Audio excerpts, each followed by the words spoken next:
Bismillah ar-Rahman ar-Rahim, wa salatu wa salam ala ashraf al-mursalin. Mes chers frères, mes chères sœurs, si nous soustrayons le nombre de versets du numéro de la sourate, par exemple, on prend sourate An-Nas qui a le numéro 114 et qui compte 6 versets. Si on fait 114 moins 6, on obtient 108. On va faire cette opération sur toutes les sourates du Coran. Donc ainsi, comme on a dit, si on applique cette opération à toutes les sourates du Coran, on obtiendra 47, dont 3 sourates uniquement. Les 3 sourates sont sourate Al-Mumtahina, sourate Al-Saf et sourate Al-Mutaffifin. Donc si on regarde bien, sourate Al-Mumtahina a le numéro 60 et compte 13 versets. Si on fait 60 moins 13, on obtient 47. Sourate Al-Saf a le numéro 61 et compte 14 versets. Et 61 moins 14 est égal à 47. Et sourate Al-Mutaffifin a le numéro 83 et elle compte 36 versets. Et 83 moins 36 est égal à 47. Et 47 est le numéro de sourate Muhammad sallallahu alayhi wa sallam. Et 47 est aussi le nombre de lettres de sourate Al-Ikhlas, qui est aussi la seule sourate dans le Coran qui a 47 lettres. Et c'est là où on a la dernière citation du nom Allah. Subhanallah.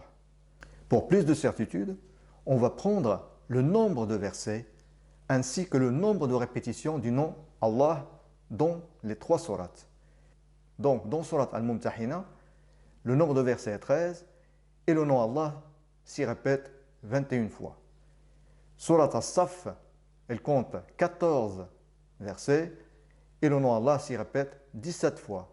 Dans sourate Al-Mutaffifin, on a 36 versets et le nom Allah n'est pas cité dans cette sourate. Maintenant, si on fait la somme du nombre de versets des 3 sourates, on obtient 63. Et si on fait la somme des répétitions du nom d'Allah dans les 3 sourates, on obtient 38. Ainsi, le nombre total de répétitions du nom Allah dans les 3 sourates est 38.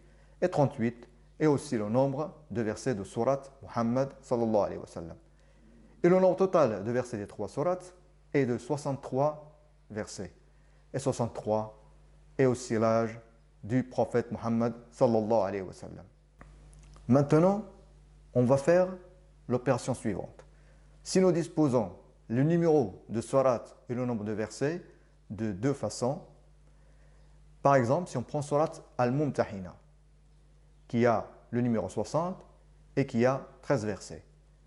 En premier, on va mettre le numéro de sourate, puis le nombre de versets. Donc 60 et à côté 13, on obtient le nombre 6013. Et si on inverse maintenant, ça veut dire qu'on met le nombre de versets, puis le numéro de la sourate. Donc 13 et après 60, on obtient le nombre 1360. Si on fait maintenant la soustraction des deux nombres, 6013 moins 1360, on obtient 4653. Ensuite, on cherche des multiples du nombre 4653, qui est égal à 47 fois 99.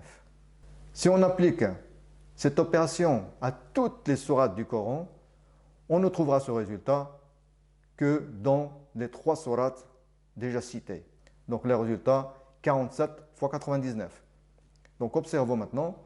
Donc dans une colonne association 1, nous avons mis le numéro de sourate et à côté le nombre de versets.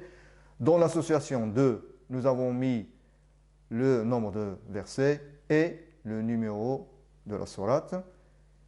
Et l'avant-dernière colonne, on a la soustraction qui nous permet d'obtenir dans les 3 cas le nombre 4653. Et dans la dernière colonne, on obtient l'égalité qui nous donne 47 fois 99 dans les 3 cas. Subhanallah. Donc oui, dans les 3 sourates, on obtient le même résultat qui est 47 fois 99. Et 47, comme on l'a vu, est le numéro de sourate Muhammad sallallahu alayhi wa sallam. Et aussi 47 est le nombre de lettres de sourate Al-Ikhlas. Et c'est la seule sourate dans le Coran qui a 47 lettres. Et dans sourate Al-Ikhlas, on trouve la dernière citation du nom Allah, mais aussi la dernière citation de l'un des plus beaux noms d'Allah, Al-Asma'ul Husna et qui est le nom As-Samad. Et à notre connaissance, les plus beaux noms d'Allah, Al-Asma'ul Husna, sont de 99 noms. Subhanallah. Wassalamu alaikum wa rahmatullahi wa barakatuh.